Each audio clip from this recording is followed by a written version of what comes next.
아주 오래전 방송 프로그램 중에 엑스맨이라는 프로그램이 있었습니다.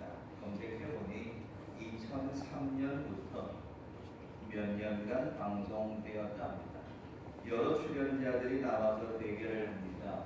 그 대결하는 중에 상대방을 이기기 위해서 말로 이기는 게임이 있었습니다. 어떤 말을 해도 내가 대답할 수 있어야 합니다.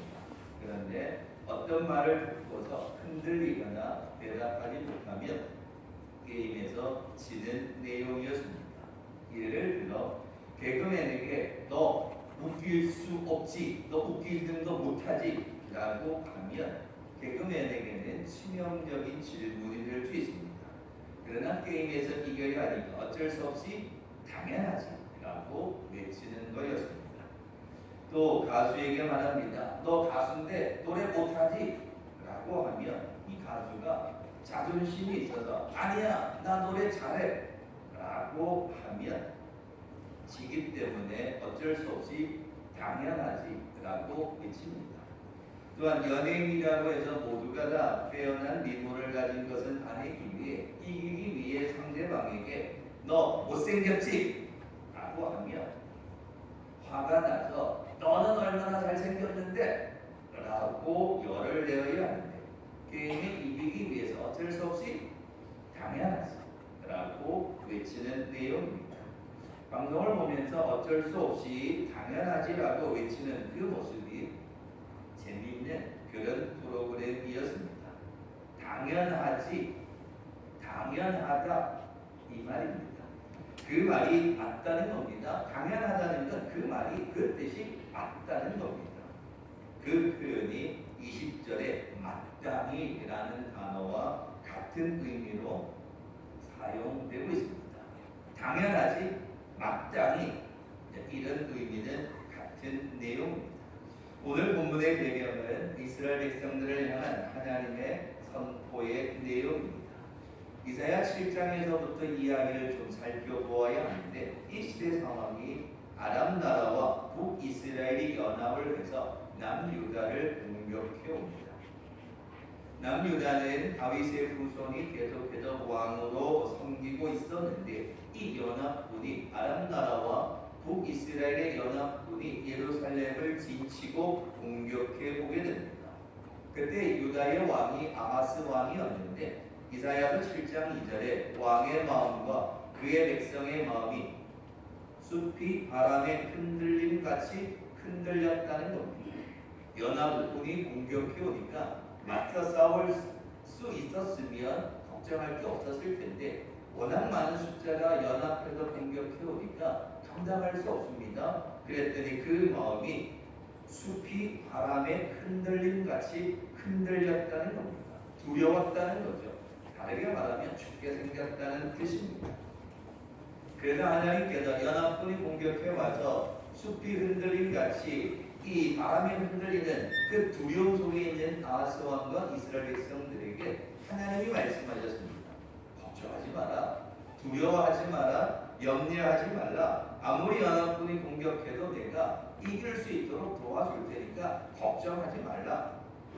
그러면서 하나님께서 이 아하스 왕에게 하나님이 함께 하신다는 징조를 보여라. 그러면 내가 너와 함께 한다. 이스라엘 백성들과 함께 한다는 징조를 보여줄 테니 징조를 구하여라 이야기합니다. 근데 어리석게도 이 아하스 왕은 하나님께 징조, 하나님이 함께 하신다는 표징을 구하지를 않습니다. 왜 안 했는가? 이 아하스 왕은 연합군이 공격해 오니까 하나님을 의지해서 이기려 한 것이 아니라 주변의 다른 강대국 아수르를 의지해서 이기려고 했던 겁니다. 하나님의 힘으로 이기려고 한 것이 아니라 주변의 다른 강대국 이스라엘보다 강한 아수르랑 손을 맞잡아서 이길 수 있을 거다라고 생각했던 겁니다. 그래서 하나님이 하도 답답해서 내가 그 아람 나라와 북이스라엘 연합군을 물리친다. 내가 표징을 보여주겠다. 징조를 보여주겠다. 그래서 하나님이 임마누엘의 징조를 7장에서 보여주십니다. 아하스 왕에게 구하라 그랬는데 구하지 않으니까 하나님이 먼저 임마누엘의 징조로 내가 너희들을 지켜주겠다고 약속을 하셨습니다. 그런데도 불구하고 이 아하스 왕은 하나님을 의지하지 않고 8장에 들어오면서 아수르를 의지하게 됩니다. 강한 나라랑 손잡아서 연합군을 물리치려고 했던 겁니다. 그래서 8장에 들어와서 하나님 말씀하시기를 아하스 왕에게 야야 지금은 네가 눈에 보이는 아수르가 강하니까 아수르랑 연합해서 이 연합군을 물리치려고 하는데 조심해라. 그 아수르가 나중에 너희를 배신할지 모른다. 아수르가 너희를 공격할지 모른다. 지금은 너희랑 뭐 이렇게 손을 잡은 것 같은데 나중에 배신을 하고 오히려 이스라엘을 예루살렘을 공격해 올 것이니 조심해라. 아수르라 손을 잡지 말아라. 그러니까 이런 뜻으로 하나님이 이야기를 하셨습니다. 거기에 해당하는 말이 읽진 않았지만 8장 13절에 연합군을 아수르를 두려워하지 말고 오히려 거룩하신 하나님을 두려워하며 무서워할 자로 삼아라. 야 아하스 왕아, 왜 아수르를 의지하느냐? 전쟁에 이기게 하시는 하나님을 두려워하고 하나님을 믿고 하나님이 함께 하신다는 사실을 믿고 거룩하신 하나님을 두려워하고 하나님을 믿는 믿음으로 가야지. 아수르를 의지하면 어떡하냐라고 이야기합니다. 그러면 이런 하나님의 이야기를 듣고 상식적으로 생각하면 하나님의 말씀을 듣게 된 이 왕이 적어도 기본적으로 상식적으로 생각하면 20절에 마땅히 당연히 하나님의 율법을 따라가야 합니다. 그런데 안타깝게도 19절에 신접한 여인을 찾고 마술사를 찾았다는 겁니다. 하나님의 말씀을 들었으면 마땅히 당연히 하나님의 말씀을 따라가야 되는데 오히려 반대로 19절에 전쟁에서 이기게 하실 분은 하나님이 아니라 우상을 찾아갔다는 겁니다. 죽지 않고 살려면 이기려면 마땅히 당연히 하나님을 따라가야 되는데 19절에 주절거리며 속살거리는 듣기에 좋은 말만 해대는 점을 치는 자와 마술사를 찾아갔다는 겁니다. 이 얼마나 어리석은 모습입니까? 하나님을 의지해야 하고 하나님의 말씀을 따라야 이길 수 있는데 오히려 반대로 신접한 여인을 찾아가고 듣기에 좋은 말만 해대며 점을 치는 자 마술사를 찾아갔다는 겁니다. 마땅히 당연히 하나님의 말씀을 찾아야 되는데 정반대의 길로 가고 있더라라는 겁니다.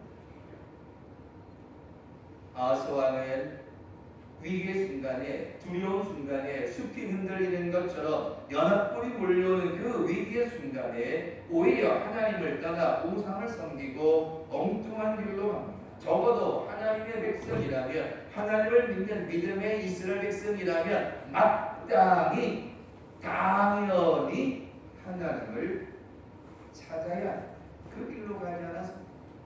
그 결과는 불을 보듯 뻔한 결과인 겁니다. 열왕기상 18장에 가면 갈멜산에 대한 이야기가 등장합니다. 그때 왕은 북이스라엘의 아합 왕입니다. 여러 왕들 중에 가장 악한 왕을 꼽으라면 아합 왕을 꼽을 정도입니다. 가장 악한 왕 아합 왕입니다. 우상을 섬기고 악을 행하고 있었기에 하나님께서 이 엘리야 선지자를 통해 가뭄을 선포합니다. 3년 동안 가뭄이 되니까 백성들이 먹을 게 없었습니다. 얼마나 힘듭니까? 백성들이 먹을 게 없으니까 불평불만이 쌓여져 갑니다. 아합 왕에게 찾아와서 못 살겠다. 이 가뭄이 들어서 굶어 죽게 생겼다. 어떡할 거냐? 우리 다 죽게 생겼는데 왕 어떻게 할 거냐? 이 아합 왕이 생각해 봅니다. 성경에 등장하는 인물이든 오늘날의 이기든 간에 이 악한 사람들은요 이런 문제가 생기면 교묘한 계략을 잘 짭니다. 이 악한 사람의 특징은 이 누군가에게 이 문제를 덤튀기 쉬워서 빠져나가려는 작전을 씁니다. 아합 왕이 백성들의 불평 불만이 쌓이니까 곰곰이 생각해 봅니다. 왜 가뭄이 왔지? 왜 이 어려움이 찾아왔지? 가만 생각해 보니까 하나님의 심판의 말씀을 선포하던 엘리야 때문에 비가 오지 않았다고 생각해서 이 아합 왕이 엘리야 선지자를 찾아갑니다. 그리고는 엘리야 선지자를 만나 말합니다. 야 엘리야, 너 때문에 네가 우리를 괴롭히는 자냐? 네가 비가 오지 않기를 선포해서 비가 오지 않는다. 다 너 때문이다. 이렇게 선포합니다. 그랬더니 엘리야가 그 아합 왕의 이야기를 듣고 열왕기상 18장에서 이런 말을 합니다. 무슨 소리 하십니까? 내가 이스라엘을 괴롭게 한 것이 아니라 당신과 당신의 아버지의 집이 괴롭게 하였으니 이는 여호와의 명령을 버렸고 당신이 바알을 따랐기 때문이다라고 이야기합니다. 엘리야 선지자의 말은 아니 당신이 하나님의 사람이라면 하나님을 믿는 사람이라면 당연히 마땅히 하나님의 말씀을 따라가야지. 아니 바알을 따라가고 우상을 따라가니까 하나님이 심판을 선포하신 거 아니냐. 아니 아합 당신 때문이지. 아니 그게 왜 내 때문이냐 라고 엘리야가 이야기하니까 이 아합 왕이 또 화가 나는 겁니다. 이 잘못했다가 혹대로 갔다가 혹붙이게 생겼습니다. 엘리야 선지자 때문에 비가 안 와서 가뭄이 일어서 백성들이 불평한다. 다 엘리야 때문이다라고 덤태기를 씌우려는 엘리야 선지자를 만났더니 그게 당신 때문이지. 당신이 우상을 섬기고 악을 행하니까 마땅히 하나님을 따라가야 되고 당연히 하나님을 섬겨야 되는데 아이 우상을 섬기니 하나님이 심판하신 거 아니냐? 이런 이야기를 합니다. 그랬더니 이 아합 왕이 그 말을 듣고 물러서지 않았습니다. 계속해서 너 때문이다. 엘리야 선지자 너 때문에 비가 오지 않아서 이런 일이 벌어졌다. 엘리야 선지자 그렇습니까? 그럼 한번 붙어보십시다. 한번 대결해 보십시다. 당신의 말이 맞는지 내가 하는 말이 맞는지 한번 대결해 봅시다. 그래서 일어난 게 갈멜산의 대결입니다. 바알과 아세라 선지자 850명과 엘리야 선지자가 모였습니다. 누가 진짜 하나님이신가? 하나님과 바알과의 대결이 일어납니다. 그때 이 엘리야 선지자가 그 모습을 지켜보기 위해 모여있던 이스라엘 백성들에게 이런 말을 합니다. 열왕기상 18장 21절에 엘리야가 모든 백성에게 가까이 나아가 이르되 너희가 어느 때까지 둘 사이에서 머뭇머뭇하려느냐? 여호와가 만일 하나님이면 그를 따르고 바알이 만일 하나님이면 그를 따를지니라 하니 백성들이 말 한마디도 대답하지 아니하려느냐? 엘리야 선지자의 말은 언제까지 하나님과 우상 사이에서 머뭇머뭇하느냐? 언제까지 간 보고 있느냐? 누가 힘이 더 세다고 중간에서 머뭇머뭇하느냐? 엘리야 선지자의 말은 하나님이 정말 하나님이실 때 그 말을 듣는다면 당연히 마땅히 너희가 엘리야 선지자 편에 서야지 어떻게 바알 선지자 편에 우상을 섬기는데 너희가 머뭇머뭇거리면서 거기에 있느냐? 이 말이 되는 일이냐? 너희가 하나님의 백성이라면 당연히 마땅히 하나님 편에 서야 하지 않느냐라고 이야기를 하는 거였습니다. 그런데 이스라엘 백성들이 머뭇거릴 수밖에 없는 건 아합 왕과 이세벨 왕비가 눈을 크게 뜨고 지켜보고 있었기 때문에 두려웠던 겁니다. 하나님 편에 섰다가는 큰일 날까봐 머뭇거릴 수밖에 없었던 겁니다. 우리도 신앙생활 하다 보면 이러지도 저러지도 못할 때 많습니다. 분명한 사실은 하나님을 향한 믿음을 선택해야 합니다. 머뭇거려서는 안 됩니다. 마땅히 당연히 하나님의 말씀을 선택해야 합니다. 오늘 이사야의 말씀도 연합군이 공격해 왔지만 하나님이 함께 하신다는 징조로 하나님의 신이 임마누엘의 징조로 다 보여줬는데 어떻게 신접한 면을 찾아가고 어떻게 우상을 찾아갈 수 있느냐? 그게 말이 되느냐라고 이야기를 하는 겁니다. 그런데 안타깝게도 이스라엘 백성들은 아스 왕은 하나님의 말씀을 따르지 않았습니다. 우상을 따라갑니다. 마땅히 당연히 하나님의 백성은 하나님의 말씀을 따라가야 그 길이 생명의 길인데 우상을 섬기는 길로 신접한 예를 찾는 길로 나아갔다는 겁니다. 이 땅에서 목회하는 목회자로서 속상할 때가 여러 가지 있지만 그 중에 한 가지 이럴 때 있습니다. 선거 차례만 찾아오는 정치인들입니다. 선거 차례만 예배드리는 정치인들을 보게 되어지면 참 속상할 때가 많습니다. 교회 와서 하는 말이 자기는 어려서부터 교회를 다녔고 우리 할머니가 얼마나 기도하는 할머니인지 모른다고 말은, 그런데 정작 자기는 신앙생활을 하지 않습니다. 선거철이 되었으니 한 표라도 부탁하기 위해 예배에 참석하는 경우가 많습니다. 왜 이 말씀을 드리는가 하면 포괄적 차별금지법이라는 게 있습니다. 완성되지 않았지만 여전히 그 법을 제정하려 합니다. 그 법의 여러 내용 중에 종교의 자유를 이야기합니다. 차별이 없는 세상이 되어야 한다. 저도 인정을 합니다. 그러나 이 포괄금지법 안에 독소 조항이 참 많습니다. 가장 대표적인 예가 아버지가 아들에게 야 일어나 교회 가자. 이 포괄금지법이 선포되면 아버지가 아침에 일어나서 야 아들 교회 가자. 그러면 아들이 우리 아버지가 나 교회 가자라고 말했다고 고발하면 법에 걸린다는 겁니다. 뿐만 아니라 이 학교에서 남자, 여자 아니 제3의 이 정체성을 가진 이 동성애를 가르쳐야 한다라는 여러 가지 차별적인 내용들이 있습니다. 성경적이지 않은 내용들이 많습니다. 종교의 자유도 인정합니다. 그러나 그 조항들 안에 성경적이지 않는 것이 너무 많다는 겁니다. 그래서 여러 해 전부터 교단들이나 교회들이나 교회 지도자들이 이 차별금지법이 잘못되었다라고 계속해서 이야기합니다. 그런데 제가 왜 이 안타깝다고 말씀드리는가 하면 이 포괄금지법, 차별금지법에 찬성하는 국회의원들 가운데 장로님, 집사님들이 많다는 겁니다.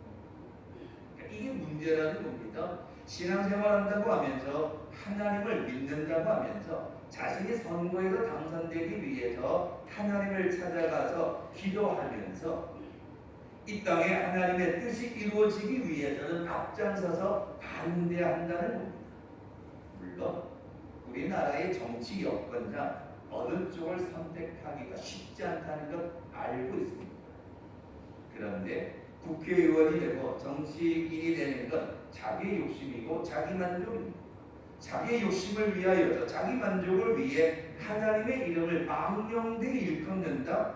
그건 당연히 신앙적이지 않습니다.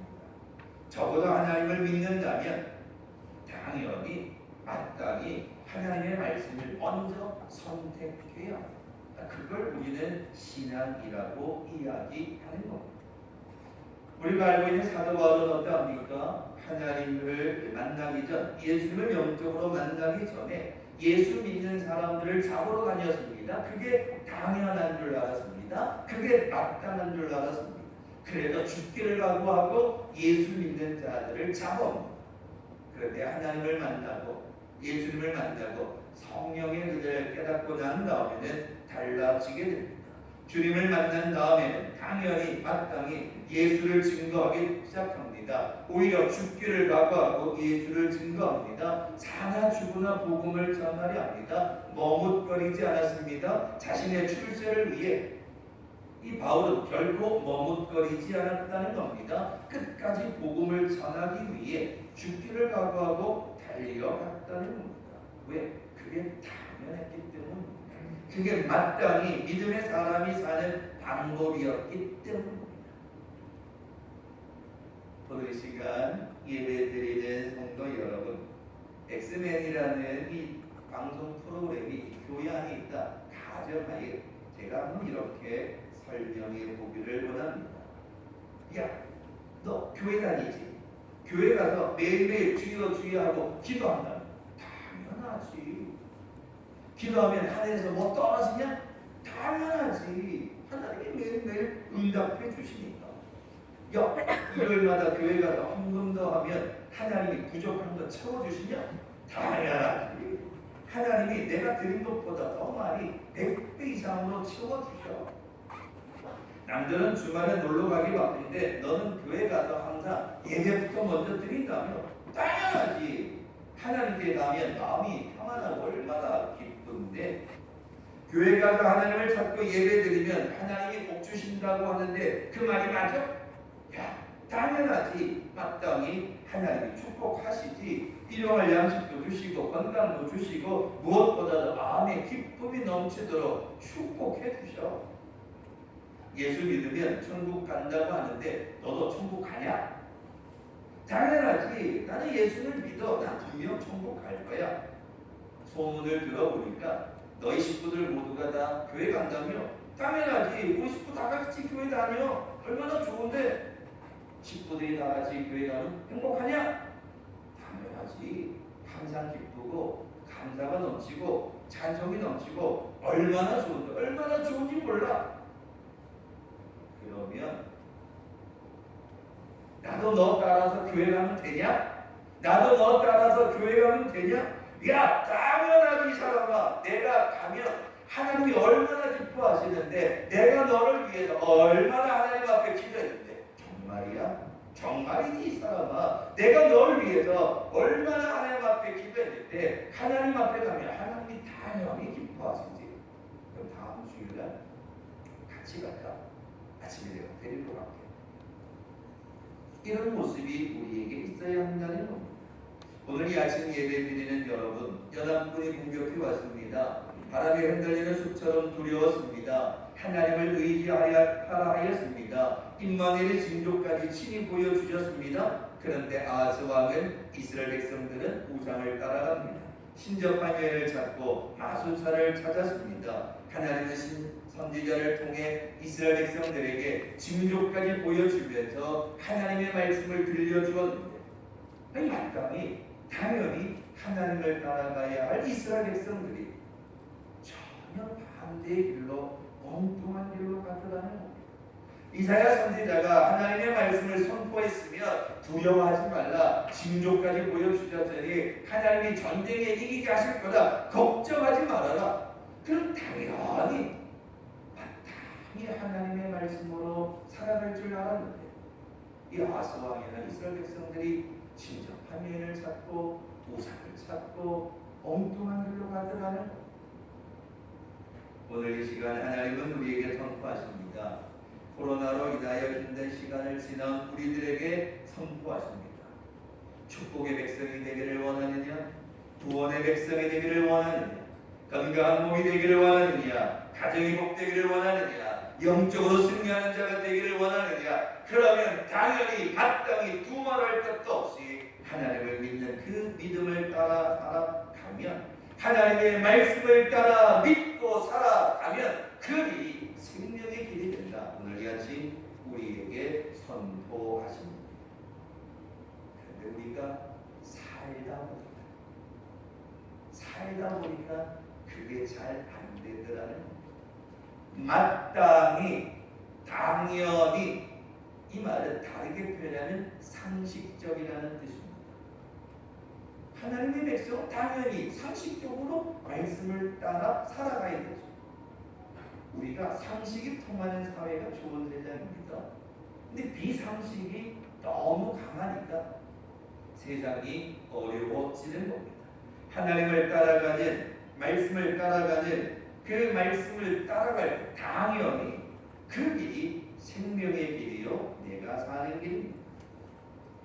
마지막 때에 영적으로 승리하는 자가 되기를 원하느냐? 그렇다면 내가 너에게 준 말씀을 따라오겠느냐? 날마다 예배하며 찬송하며 기도하겠느냐? 불기둥을 따라 구름기둥을 따라 오겠느냐? 마지막 때 영적으로 승리하는 자가 되기 위해 푸른 초장으로 실만 물가로 내가 너를 인도할 테니 나를 따라오겠느냐?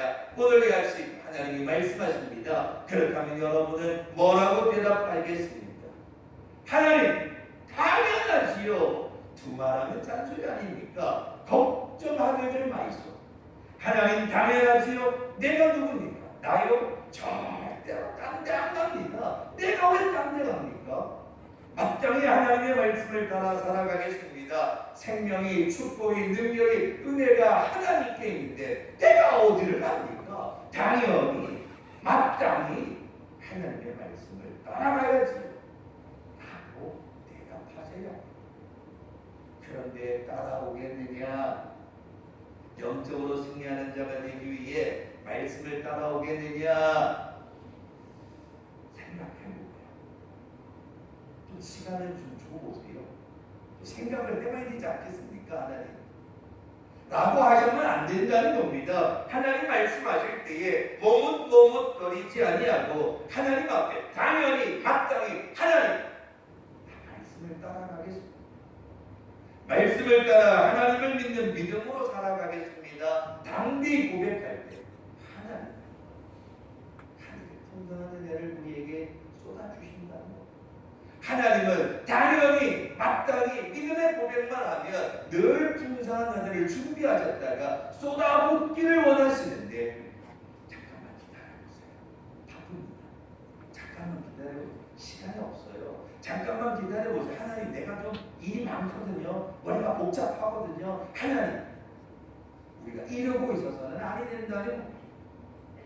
오늘 아침 예배 드리는 여러분, 이스라엘 백성들은 징조까지 보여주었는데도 엉뚱한 길로 갔습니다. 오늘 우리는 어떻게 하시겠습니까?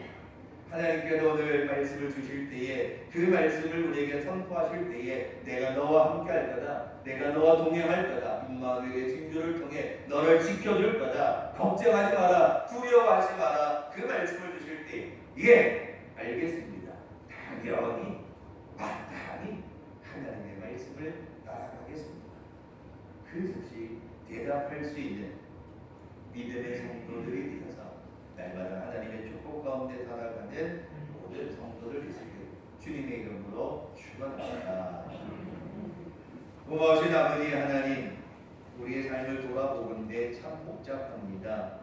그럼에도 불구하고 우리가 고백해야 하는 건 마땅히 당연히 하나님을 따라가는 믿음이 우리에게 있어야 합니다.